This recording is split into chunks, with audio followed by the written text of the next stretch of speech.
在这个衣不蔽吃、食不果腹的原始社会，生存是一场绝望的赌博。别的部落还处于茹毛饮血的石器时代，我却带着族人直接跨越到了农耕文明。这里的粮食多到吃不完，铁制兵器领先整个时代整整几千年。只因我曾经是21世纪的一名土木工程师，在工地抢修电缆时意外触电，魂穿到青石部落这个刚病死的倒霉蛋身上。凭着跨越几千年的现代知识，蛮荒大地又如何？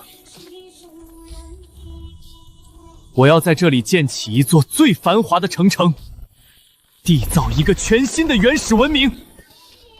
浑身骨头又酸又僵，冷得刺骨。这里到底是什么地方？我操！我明明在工地抢修设备意外触电，怎么一睁眼直接穿越到了蛮荒时代，还占据了这具瘦弱的原始人身体？对了，穿越者的标配都是金手指，我的系统呢？赶紧出来报道！我操！不是吧？居然没有系统！这让我一个现代人怎么在危机四伏的蛮荒时代活下去？陆川，你醒了！我这是怎么了？你昏睡了3天，一直在发低烧，我们都快没办法了。现在部落没有火，也没有多少食物，能不能熬过的这个冬天，只能看天意了。天意？火种灭了整整3天，部落里最会生火的老人每天不停地钻木，连一点火星都钻不出来。天气一天比一天冷，野兽全都躲进深山里去了。再没有火，不用等天下雪，今天夜里我们就能被冻僵，所有人都得死在这山洞里。难怪原主会死，原来是熬不过饥寒病痛。但这群人虽然濒临绝境，只要有火，一切就还有救。作为一名21世纪的高级工程师，更有10年的野外生存经验，徒手生火对我来说小菜一碟。不用等天意，火我能生。连部落里最有经验的老人都束手无策，你凭什么？大家钻木取火，靠的都是蛮力和运气，运气不到，再怎么努力也没用。你别逞强，现在大家心里都慌得很，要是你试了却落空，大家最后的一点心气就彻底没了。不是运气，是方法。你们所有人的生火方式，从一开始就错了。找一块坚硬的干木头做底座，再找一根笔直的细软木杆，另外准备一团最干燥的雾药草和细木屑，越快越好。60度是黄金摩擦角度，在这个角度下聚热最快，热量损耗最低。这帮原始人只懂得垂直蛮干，当然钻不出火。冒烟了，真的冒烟了！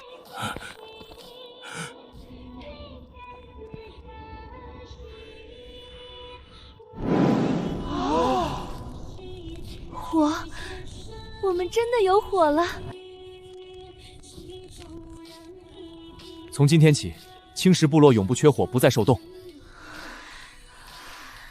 你这法子到底是怎么琢磨出来的？我们世世代代都是靠蛮力钻木，从来没想过还能这样生火。做事不靠力气，靠规律，找对方法，事半功倍。一味蛮干只会白白浪费力气。有火就好了，我们可以吃熟的东西，夜里不怕冷，野兽也不敢轻易靠近了。火只能暂时保命，这个山洞依旧不能久住。山洞是我们唯一的庇护所，能遮风挡雨，还能躲避凶兽。不住这里，我们还能住哪里？这里常年潮湿不通风，地面上全是积水和蕨气，最容易滋翻病菌。族人频繁发低烧，伤口溃烂，体弱生病，根本不是什么天意，是因为居住环境太差了。你说的没错，我每次给族人处理伤病，大多都是因为受凉受潮引起的。可是我们从来没有别的。既然没有，我们就自己建。明天开始，我们搬出山洞，建自己的房子。虽然我不知道房子是什么，但既然你敢带头，我们就敢跟着干。部落里所有人都听你的安排。铁山，你带青少年去挖土、砍树、搬运石头，记住，耕坑必须挖得深浅一致。清河，你带女人和孩子们去割茅草、整理建材，把沙土筛细，顺便清理周围的杂草。阿木，你跟着我学习怎么划线、丈量、炒平，一定要反复揉捏，把里面的杂质和气泡都排干净，这样夯出来的土墙才不会裂开。这泥土被压实之后，感觉硬邦邦的，竟然比石头还要稳固。分层夯实结构才会稳固，根本不怕风吹雨淋。屋顶上要密密地铺上2层茅草，最外层再铺上1层薄土压实，既防雨又放风。屋里还要留出通风口和排水的小沟，彻底告别潮湿。结实，太结实了！这房子确实比山洞靠谱多了。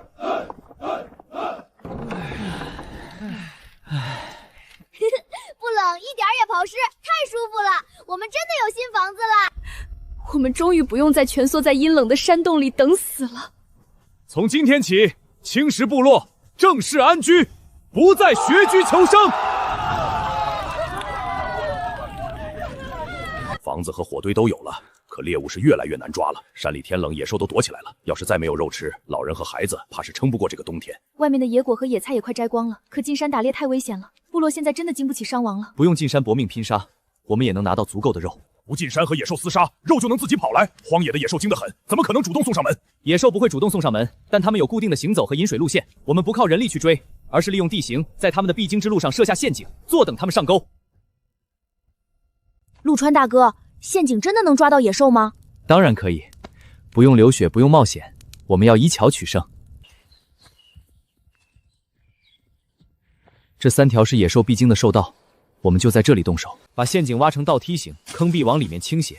野兽一旦掉进去，脚下打滑，根本没办法蹬着墙壁爬上来。坑底插上细木桩，只要困住他们就行，不用直接弄死。原来如此，难怪我们以前老是抓不到。你们以前那是碰运气，我们现在靠的是设计。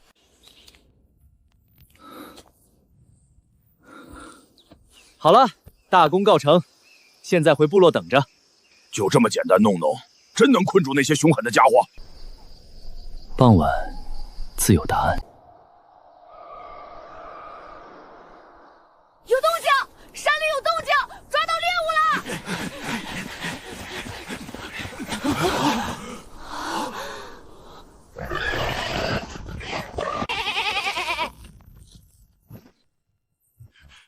我打了10几年的猎，天天跟野兽搏命，我从来没想过打猎居然能这么轻松，原来真的不用拼命。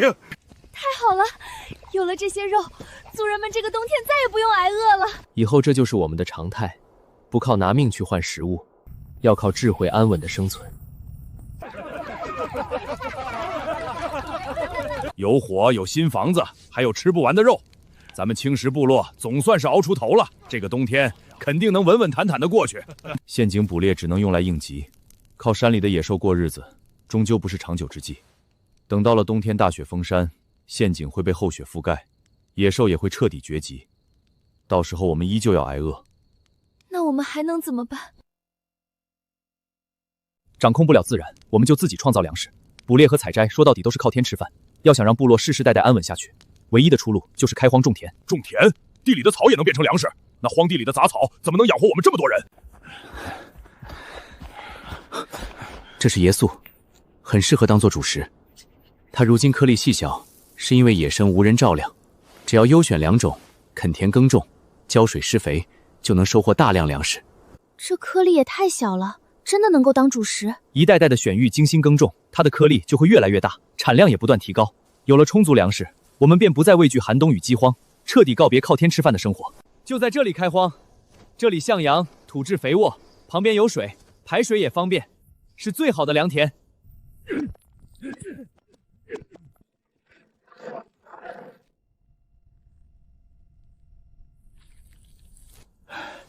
原来地还能整得这么干净，整整齐齐的，看着就舒服，跟以前乱糟糟的荒地完全不一样。种地讲究规整，水和肥都要跟上。挖好这条引水渠，干旱的时候就放水浇地，下大雨的时候就用来排水。这样一来，我们既不怕旱，也不怕涝。陆川大哥，这些小种子真的能长出满满一地的粮食吗？只要我们好好伺候它，等到秋收的时候，这里就会变成一片金黄。到时候粮食多的吃不完，足够我们所有人安稳过冬。我们真的可以自己种出粮食，以后再也不用挨饿了。这仅仅是个开始，总有一天我会用现代的知识彻底改造这片蛮荒。我要带着青石部落在这里建起一座最繁华的城墙。3头猎物吃了2天，没有保存手段，剩下的肉已经开始腐坏了。又坏了，昨天扔掉的那条羊腿，我心疼了一整天。没有容器储存，没有器皿煮沸，生肉撑不过2天，靠火烤只能吃当顿，剩下的全烂在地上，白浪费。我知道，可我们拿什么装？兽皮兜不住水，木碗烧不了汤，树皮盛不了油脂。明天我教大家烧陶，泥土经高温烧制，能变成坚硬的器皿，盛水不漏，煮汤不裂，储粮防潮。泥土，泥巴淋了雨就散，干了就裂。我这辈子见过无数种泥，没见过哪块泥能当顽石。生泥不行，熟泥可以，就像生肉不能久存，烤过之后就变了性。泥土也一样，经过高温，内部结构会彻底改变，变得坚硬致密，不吸水不怕摔。你说干就干，要挖什么土，我去。铁山变了，他不再像以前那样本能的质疑和冷哼，而是开始询问该怎么做。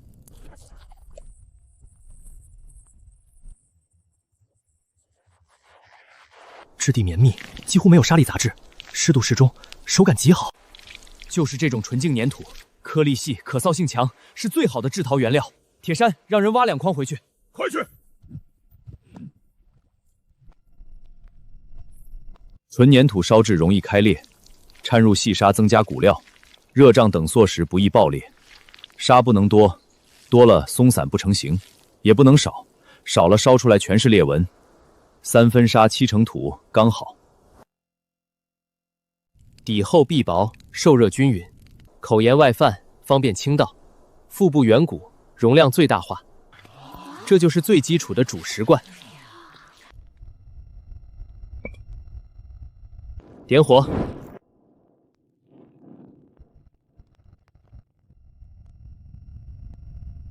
够了。封窑，明早开窑。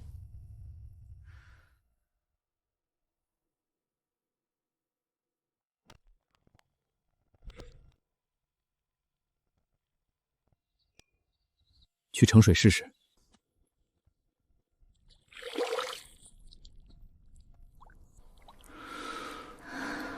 不漏，泥巴真的变成碗了，能装水。不漏。我活了30年，头一回知道泥巴能比石头还硬。有了陶罐，大家就能喝上热汤了。后面煮食储粮，装水盛油，全部用陶器解决。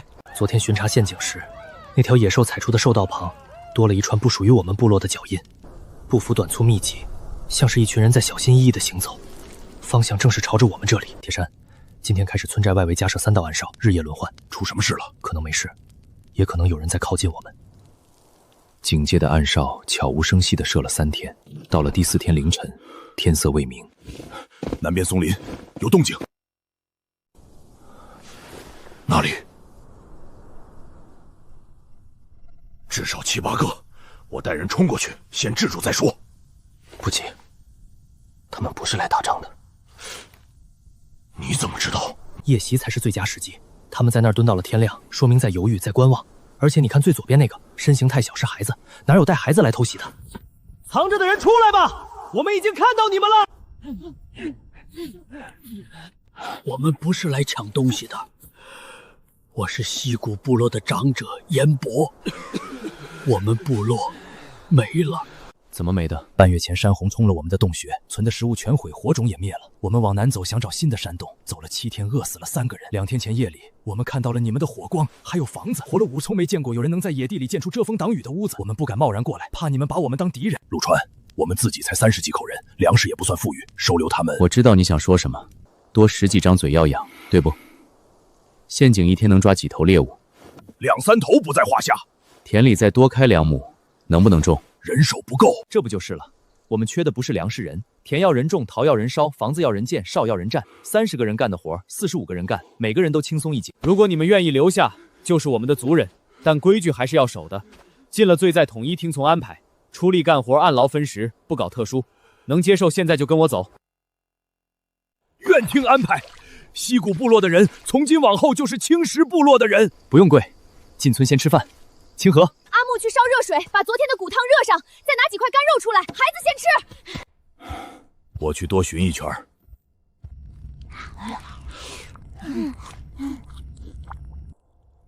这是泥做的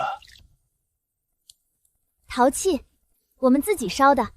你们从北边过来，一路上还见过别的部落吗？3天脚程外，河对岸至少还有2、3个小部落。我们路过的时候，他们也在迁徙，往南走。为什么往南？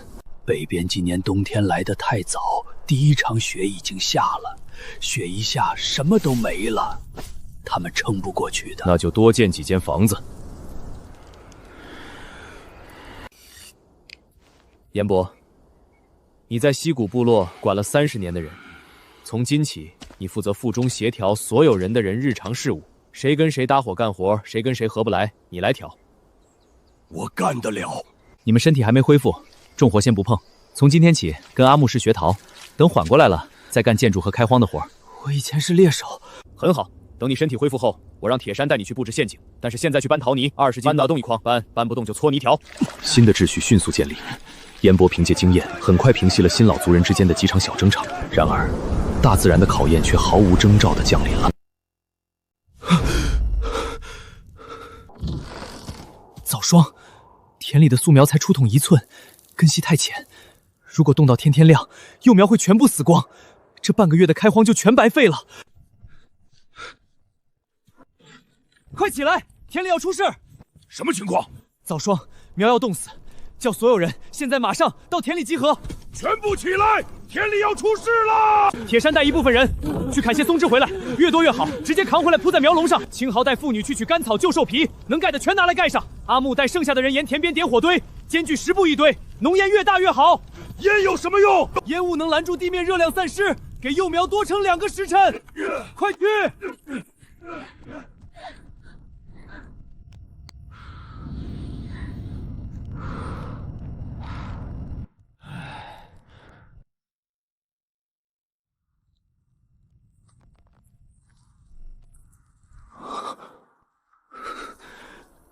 活下来了，幸亏人多。往后谁再说人多是负担，就来看看今天这3亩地，30个人来不来得及？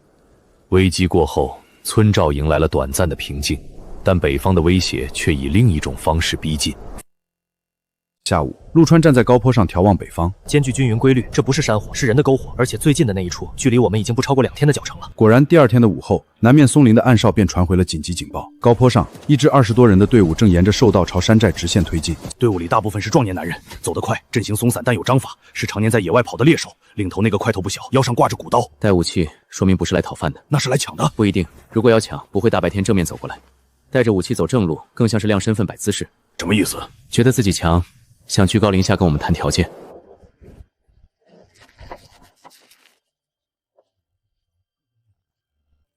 我是野狼部落首领烈风，你们的粮分我们1半。我的人3天没吃饭了。我带了20个猎手，个个能空手搏杀野猪。你们想动手，我不介意。阿木，给他盛碗汤。你们大白天走正路过来跟我要粮，说明还讲基本的规矩，不是真的土匪。你想要粮，行，但分1半这种话在我这儿不好。什么意思？意思是你先看我们凭什么有这些粮，再决定你是要抢还是要坐下来。请。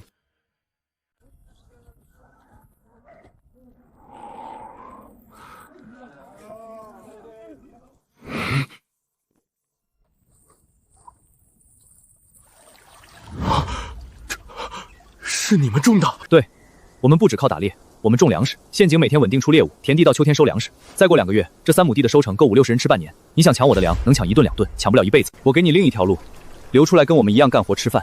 你的猎手归铁山统一调配上陷阱线，妇女孩子有房住，有热汤喝，但规矩和所有人一样，按劳分时，不搞特殊。我以前也觉得自己厉害，打猎10几年，拳头硬得很。后来我发现，能让所有人都吃饱，比能打死一头野猪厉害多了。别端着了，坐下喝汤。我的人能吃饭吗？都能，先吃，明天安排活。都过来，先吃饭。2只收了，北面还有1只烟火没动。你在想什么？严伯说北边冬天来得太早，烈风那边呢？我问了他一个猎手，为什么不往东走，绕过雪线，偏要往南拼命赶？他怎么说？他说东边的林子里有动静，地面会震，树冠成片晃，不是山洪，不是风暴，是活的。他说不清是什么，但整片林子的兽群都在往南跑，不只是人在南迁。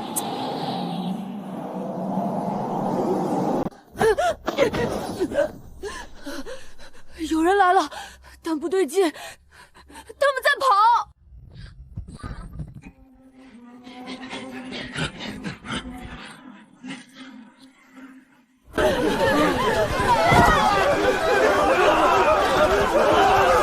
这种凌乱的状态，不是行军，不是单纯的靠近，他们是在毫无理智的逃命。不是人追的，是受伤，大腿外侧撕裂伤，野牛角挑的，我见过。铁山，带人接应，清河准备草药热水。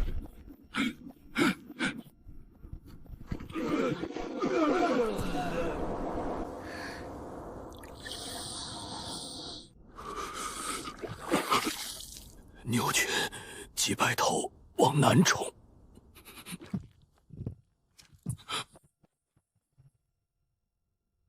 从东边来的。你知道？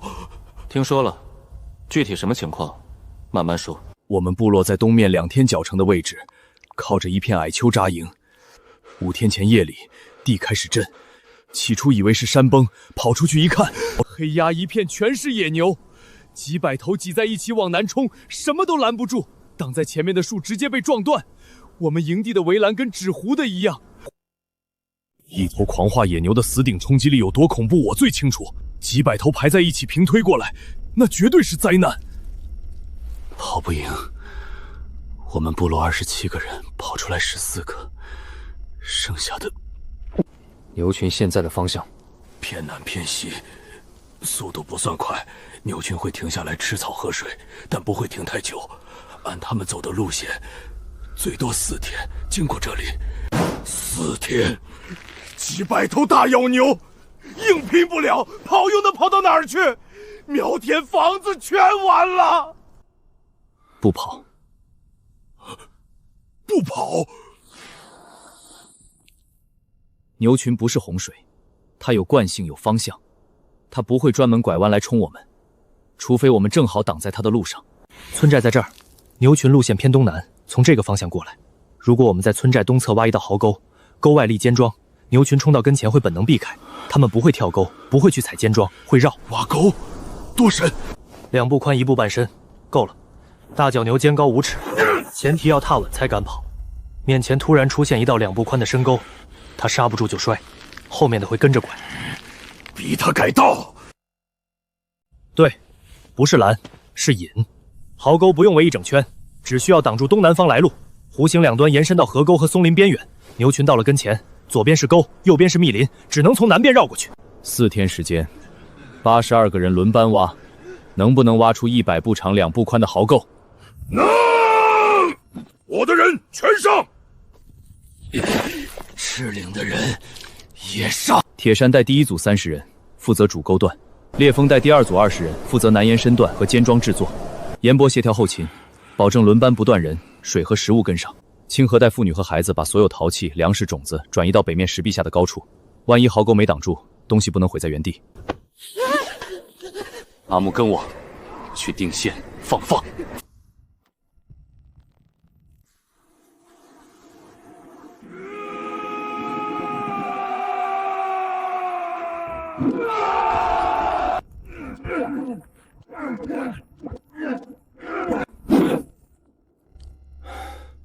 老子这辈子猎野猪无数，头回给野牛挖坑。哼，你当这是挖坑？这叫攻势，有区别。陆川说的叫被动防御体系。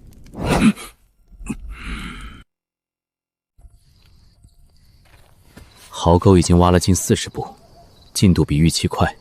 果然，人多就是力量。陆川大哥，我知道，来了，来了，4线边缘，比陈木说的快了至少1天。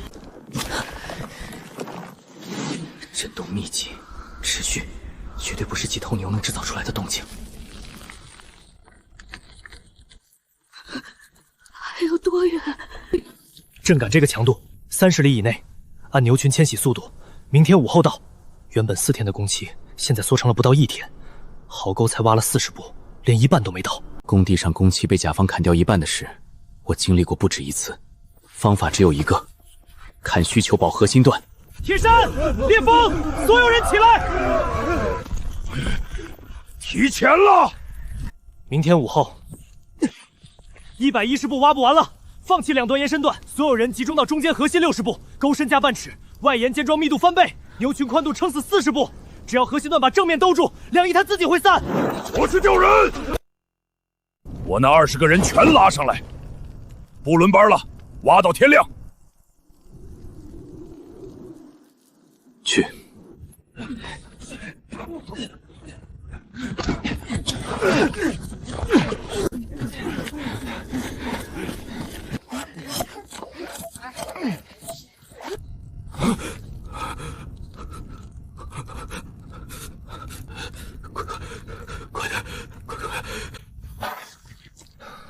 62步，深4尺，宽6尺，外沿尖桩3排，斜插入土，桩尖朝东南。够了！停工！所有人撤回村寨北侧高地。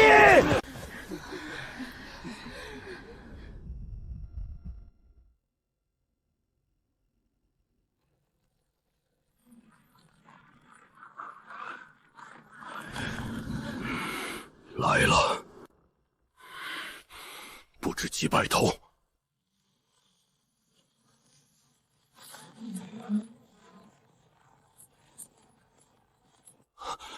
上千头，路线偏差在5步以内，核心段正好挡在他们正前方。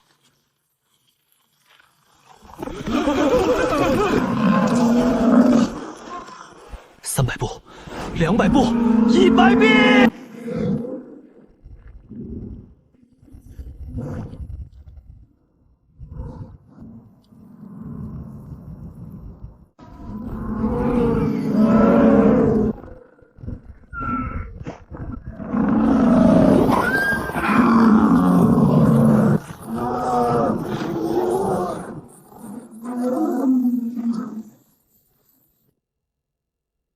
村寨方向安全了。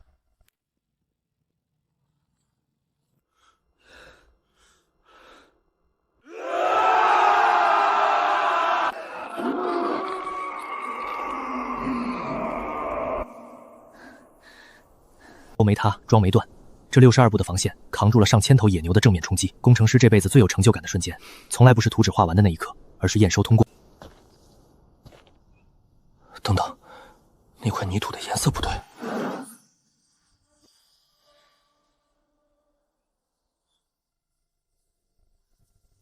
铁矿沉，同体积至少是普通石头的1倍半重量，没有明显层理，品位不低。这是什么石头？好重！乐观估计，这下面的储量够用很久。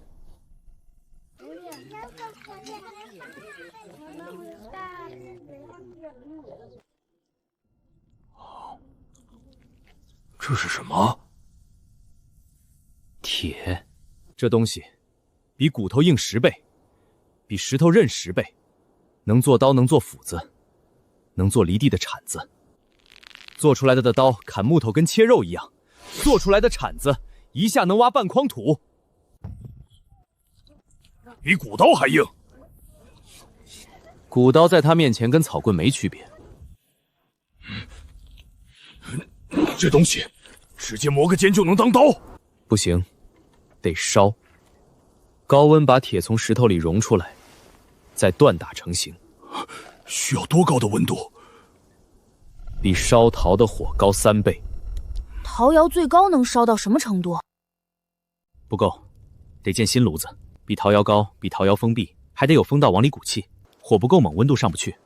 我年轻时听我爷爷说过一件事，说是很远很远的北方有个大部落，他们的首领手里有一把刀，颜色发灰，寒光逼人。那把刀砍石头不卷肉，砍木头像砍水，所有部落都怕他们。你说的铁是不是就是那个东西？那我们也要有。铁山，带人去河道下游找一种灰白色、质地松脆、用手能捏碎的石头。找那玩意儿干啥？那叫石灰石。造炉子需要耐火材料，纯粘土撑不住高温。铁河山，这名字起得好，我命里该干这活。密封加热，鼓风升温，木炭做换缓器，理论全懂，但这辈子从来没亲手烧过。这一步没有前人验证，没有第2次机会。陆川大哥，这东西建好以后，真能把石头变成刀？不是变成刀，是把藏在石头里的铁逼出来。铁一直在那儿，只是没人知道怎么把它弄出来。那跟你把我们从快死的日子里拉出来一样，我们也一直在，只是没人知道该怎么活。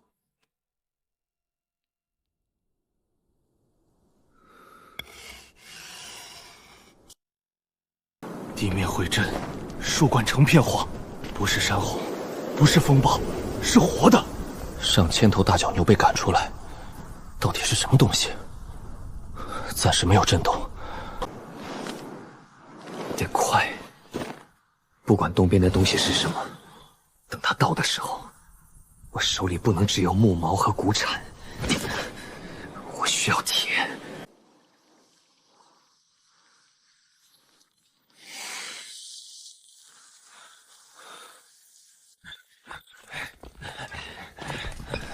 第一层阴干，再抹第二层，必须严丝合缝。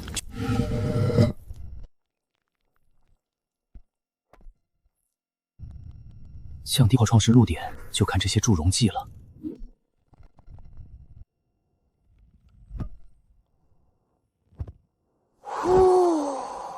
这东西叫风香，火要旺得喂养，人呼吸要空气，火也要。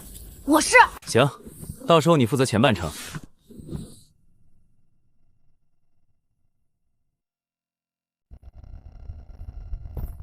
碎矿石、木炭、石灰粉一层叠一层，像积木一样码放到炉笼2/3处。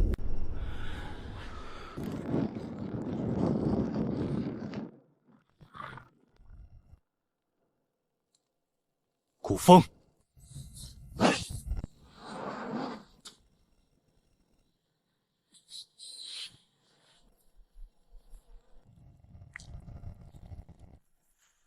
准备好工具，我开扎口了。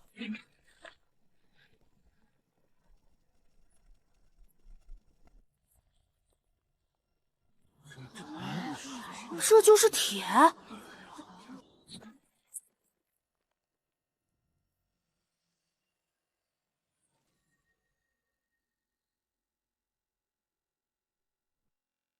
凸铁还得反复锻打才能变成能用的熟铁，但最难的一步过了。比石头沉得多。这东西能做矛头，能做任何东西。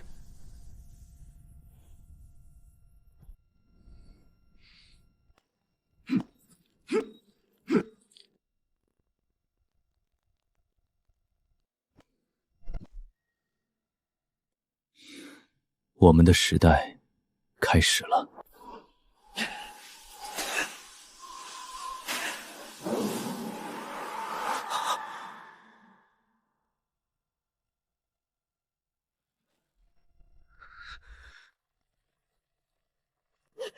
陆川大哥，东边那是什么？